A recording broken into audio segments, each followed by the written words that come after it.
what is a freak off. The freak off essentially was something that Cassie said she learned about through Sean Combs about a year into their relationship. He described it as voyeurism. Day 2 of Sean Diddy Combs' high-profile trial has concluded in dramatic fashion. While prosecutors made significant progress with their case presentation, he had everything to do with what she was wearing. She said she would buy outfits from sex shops and see which one he wanted her to wear. And then inside the actual hotel rooms, their apartments where the freak-offs took place, she said that Combs was in charge of lighting. It began with candles. It then moved to studio lighting. They might say she's lying, but that's going to be a little hard to do with that video. We need you to step to the side. Step to the side, please. You look cold. You smile. Are you guys feeling? How do you feel today? Step to the side, please. Watch out, watch out. Watch your butt. Big great.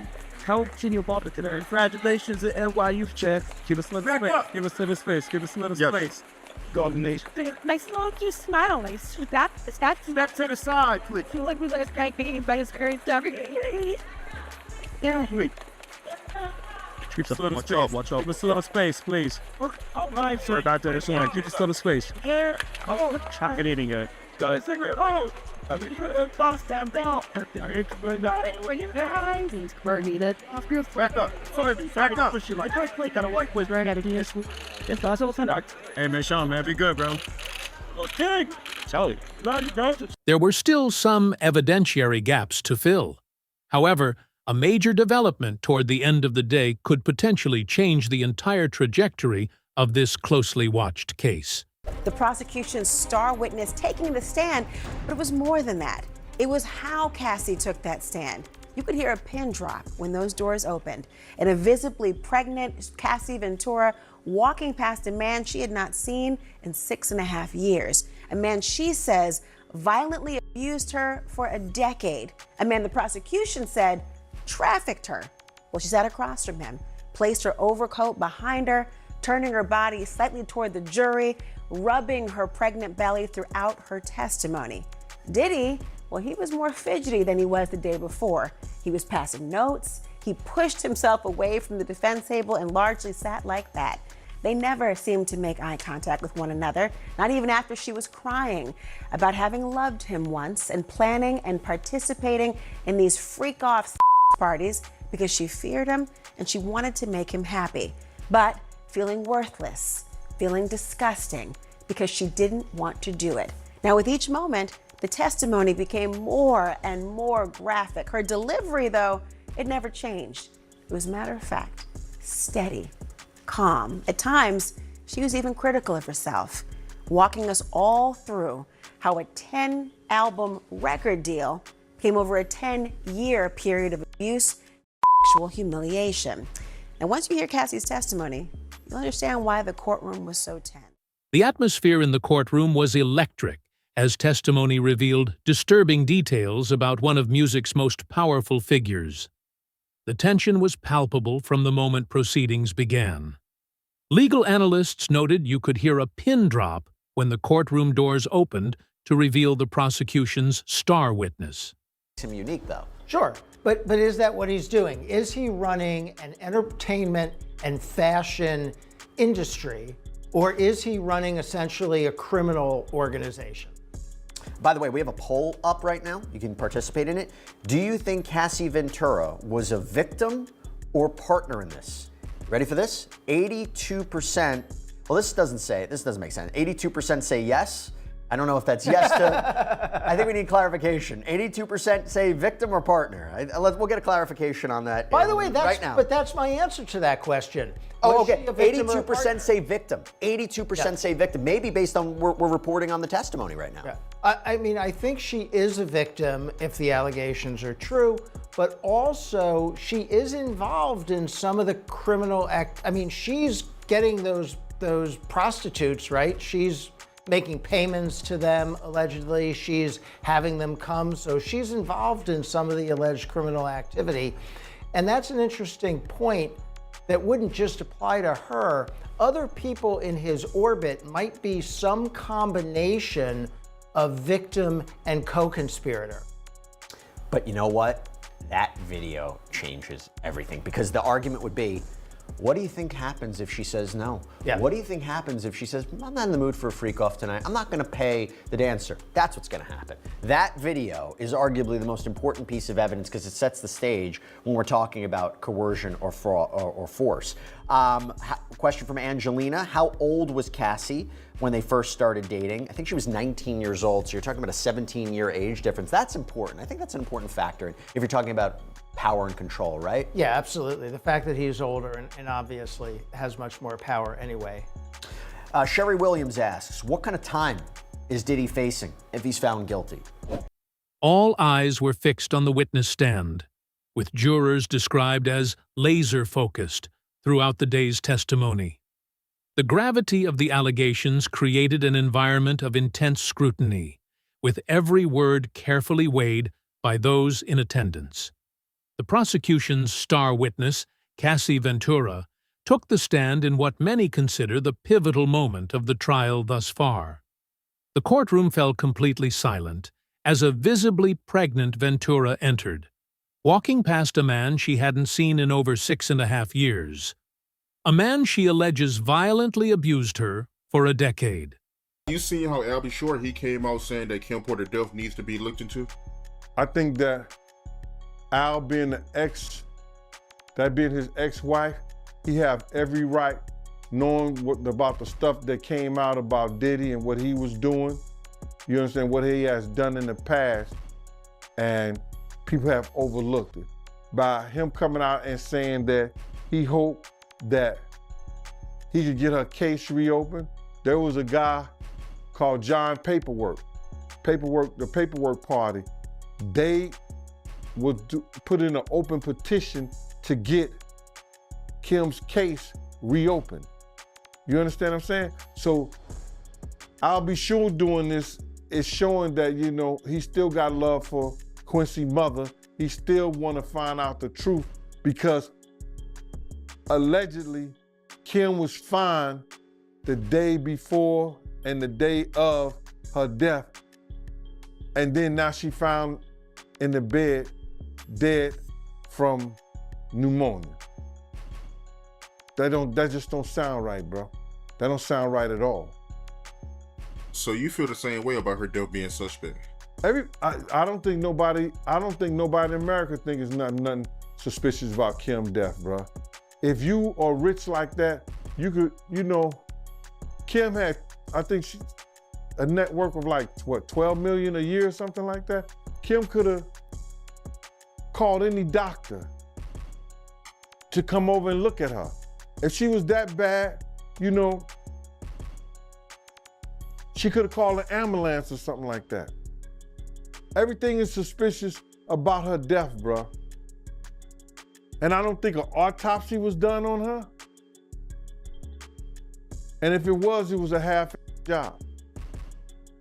You personally, right? What do you think happened to Kim Porter? If I say something personal, bro, and my belief, and I put it on to the public, then I might be liable. This marked their first face-to-face encounter since their relationship ended. During her testimony, Ventura maintained a remarkably composed demeanor, despite the graphic and disturbing nature of her statements. She was matter-of-fact, steady, and calm throughout the questioning. This alleged criminal enterprise and how, based on the opening statement from yesterday, he didn't just have staff who were helping him commit the crimes, but also covering them up.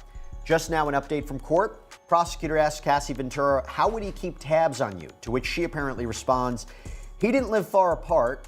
We didn't live far apart. He'd send security to come find me or a trusted assistant. Like who? David James, Christina Coram, who we all know has been a central figure in this case. Maybe not the criminal case, but she's come up in lawsuits before.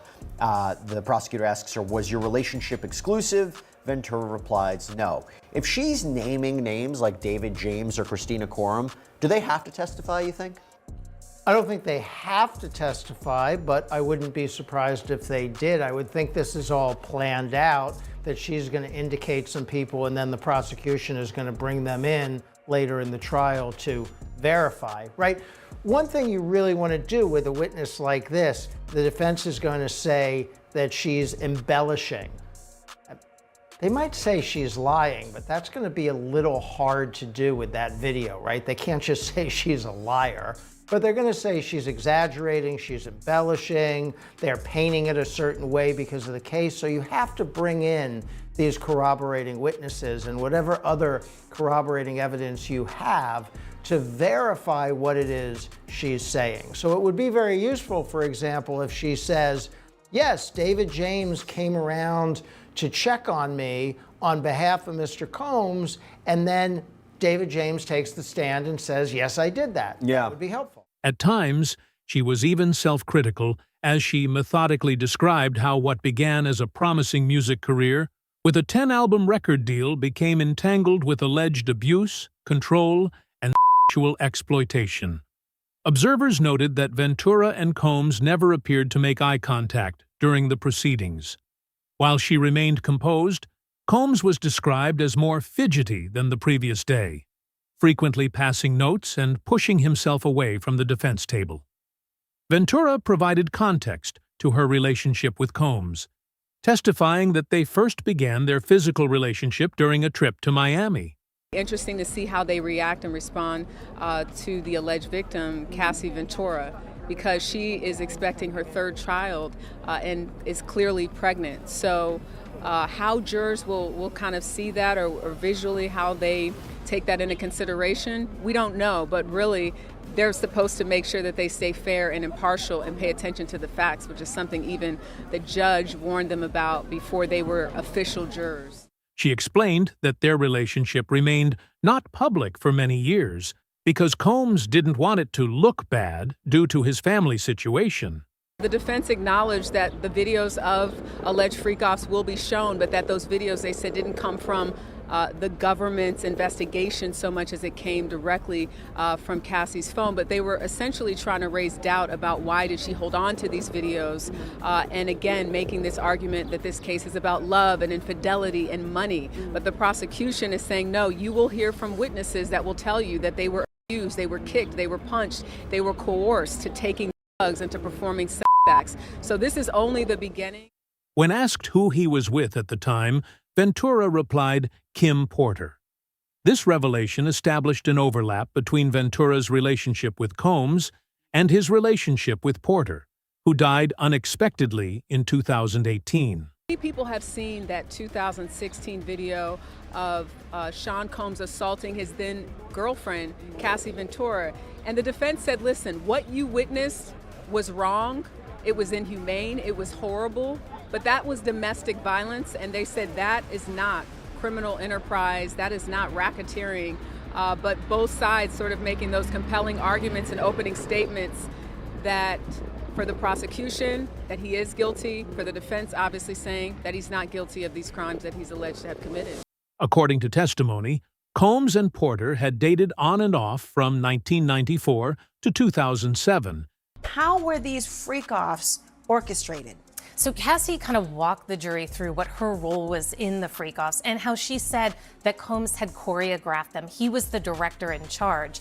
And what she described was that these freak-offs lasted from 36 to 72 hours. The longest one, she said, lasted 4 days.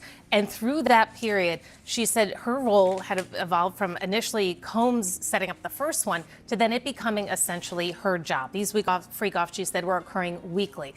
And what she was responsible for was finding these escorts, using Craigslist, some of these other escort services, helping them travel to certain locations from Miami to Ibiza, to New York, to LA, to Las Vegas.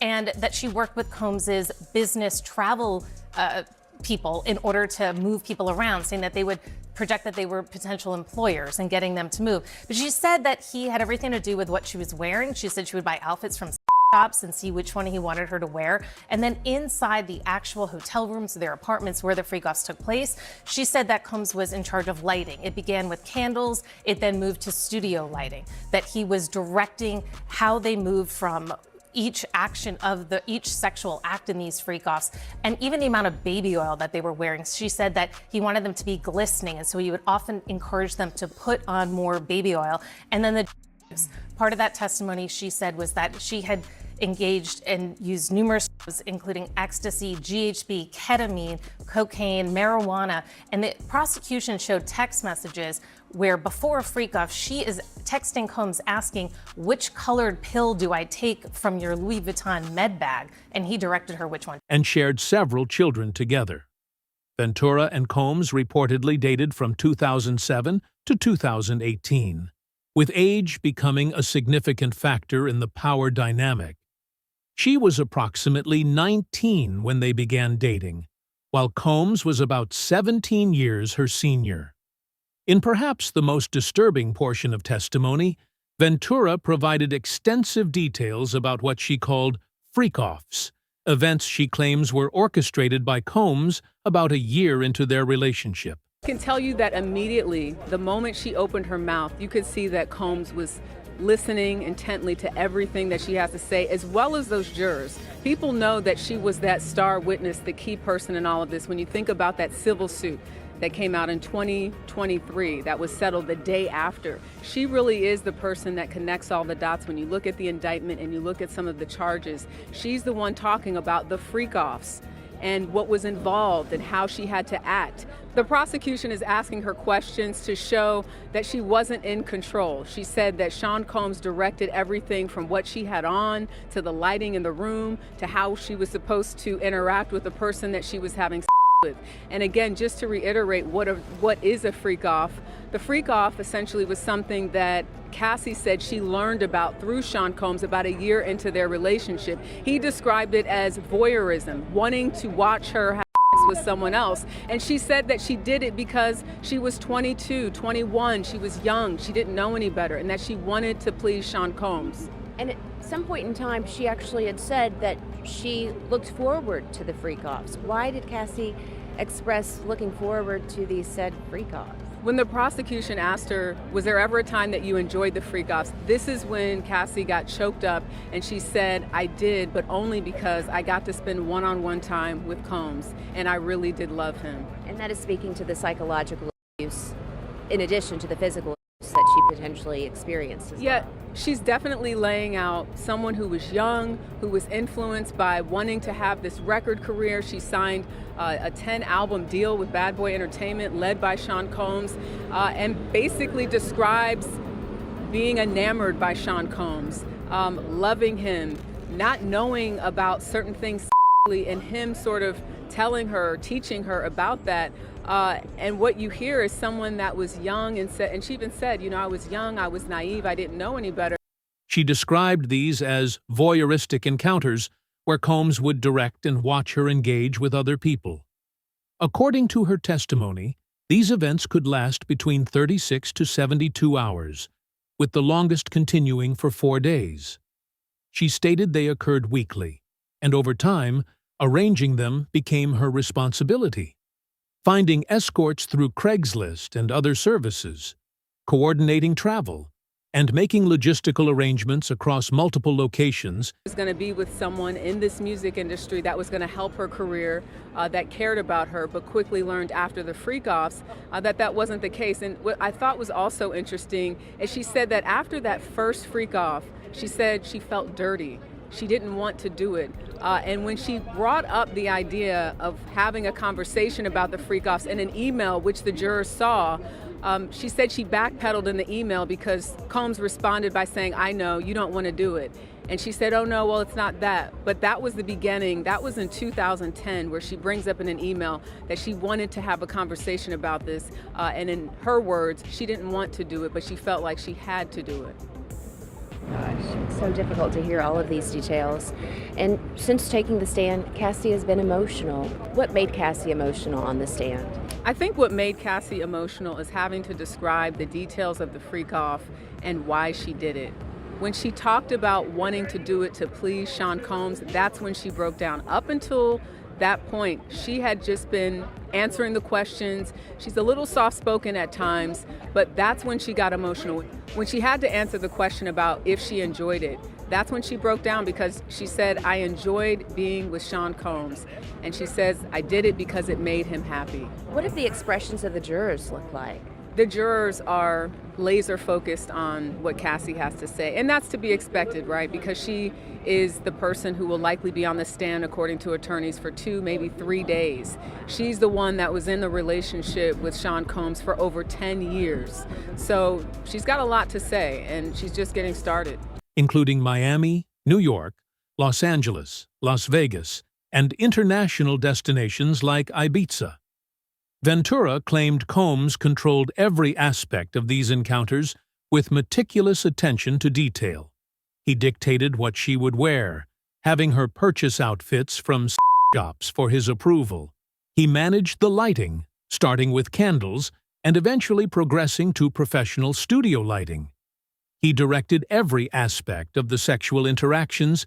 He even specified the amount of baby oil participants should use.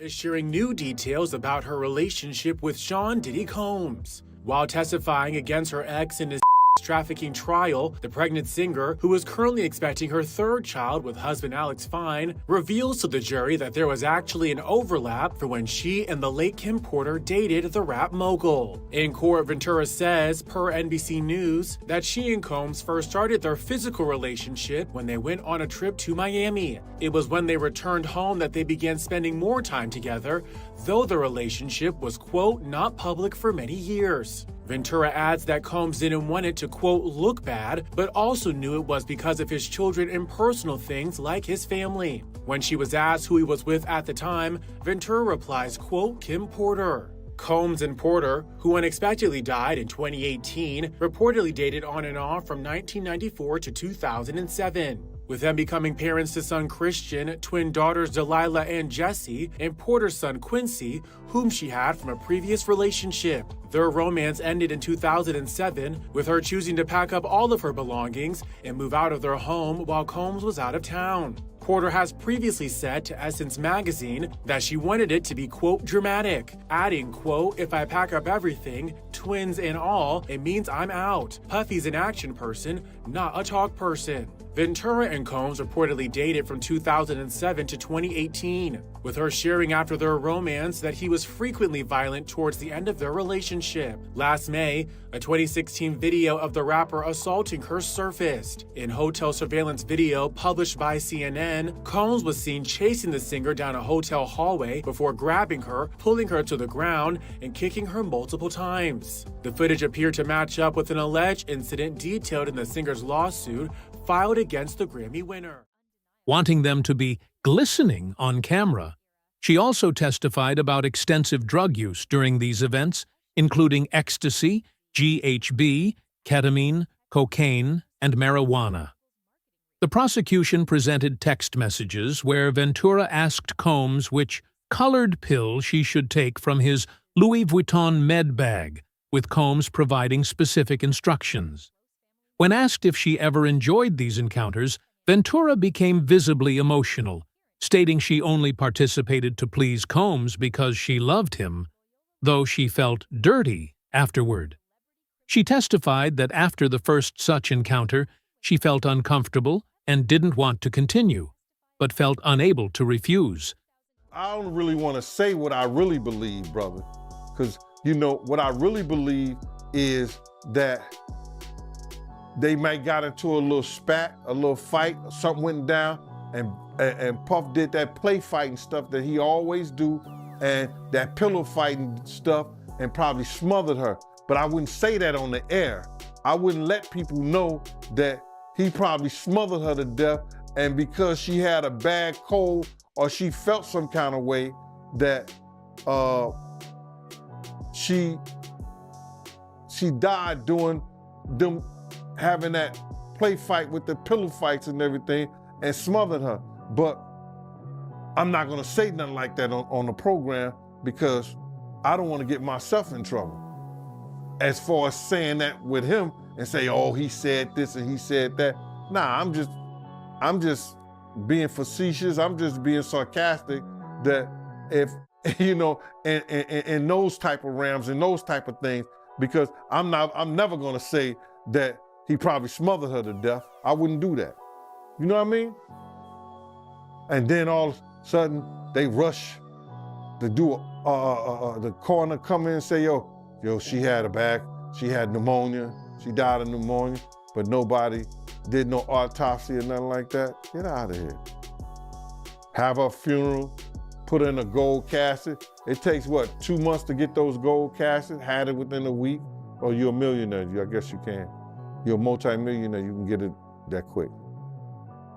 Then had somebody at the funeral home, had a bodyguard at the funeral home watching the dead body for 24 hours up until the funeral. Wow, I ain't know that. That's my first time hearing about that. But for the people that's not familiar with Diddy and Kim Porter relationship, can you let the people know a little bit about their relationship? Well, Kim was very spoiled. Kim, Misha, Sarah Chapman, and Tanisha. Not so more Misha, but it was Tanisha, Sarah Chapman, and Kim. They were all good friends. Puff and Misha was together first, over there uptown and everything like that. For the prosecution to prove their trafficking case, they need to demonstrate force, fraud, or coercion. While the evidence of physical abuse is compelling, establishing the direct connection between specific threats and Ventura's participation in the alleged activities remains crucial. The case is legally complex because it involves elements of both victimization and alleged participation in activities that could be deemed criminal. Legal analysts noted that Ventura was involved in some of the alleged criminal activity by arranging for escorts and making payments, though this involvement occurred within what the prosecution characterizes as a coercive relationship. If convicted on all charges, Combs potentially faces decades in prison, with trafficking charges carrying particularly severe penalties. The RICO, Racketeer Influenced and Corrupt Organizations Act, charges suggest prosecutors view Combs's operation as more than just personal misconduct, but as an organized criminal enterprise. Some observers have drawn parallels between the allegations against Combs and previous high-profile cases involving powerful men in the entertainment industry. The combination of alleged abuse, coercion, and exploitation within the context of industry power dynamics echoes themes from the Me Too movement. There have also been concerning connections drawn to the death of Kim Porter, Combs's former partner. Some commentators have raised questions about the circumstances surrounding Porter's death, with her ex Al B. Sure reportedly calling for her case to be reopened.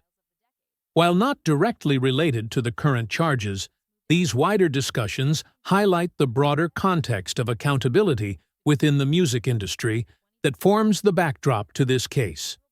As testimony continues, the jury faces the challenging task of evaluating complex and sometimes contradictory evidence.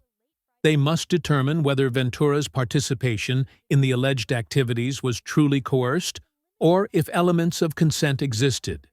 They must also assess whether Combs's behavior constitutes isolated incidents or the pattern of activity required for racketeering charges. Legal experts note that jurors are instructed to remain fair and impartial and focus on facts rather than emotions, despite the disturbing nature of the testimony and Ventura's current pregnant state. How the jury perceives Ventura's testimony, her credibility, consistency, and the extent to which her claims are corroborated will likely prove decisive in the case outcome. Public response to the trial has been divided, but trending heavily toward believing Ventura. An informal poll cited during coverage showed 82% of respondents viewed Ventura as a victim rather than a willing partner in the alleged activities. The graphic nature of the testimony has generated significant public discussion about power dynamics, abuse, and accountability in the entertainment industry. Social media commentary has largely expressed support for Ventura, with many citing the video evidence of physical abuse as particularly damning. Ventura's testimony is expected to continue for at least another day, possibly two. Prosecutors will likely seek to strengthen the connections between Combs's alleged threats and Ventura's actions to establish the coercion element central to trafficking charges. Defense attorneys will have the opportunity to cross-examine Ventura, where they may attempt to highlight inconsistencies or areas of apparent consent in the relationship. Their challenge will be doing so without appearing to attack a sympathetic witness, particularly given the video evidence of physical abuse. Following Ventura's testimony, additional witnesses may be called to corroborate specific aspects of her account, potentially including staff members she named during her testimony. As this high-stakes trial continues, the jury must ultimately decide if Combs's alleged power, threats, and Ventura's documented fear constitute the serious crimes he's charged with. The prosecution has made significant progress in establishing a pattern of disturbing behavior, but questions remain about whether this behavior meets the specific legal thresholds for trafficking and racketeering. Day 2 has provided explosive testimony that will shape the remainder of the proceedings. With Ventura's testimony continuing and additional witnesses yet to come, this case continues to unfold as one of the most closely watched trials in recent entertainment industry history.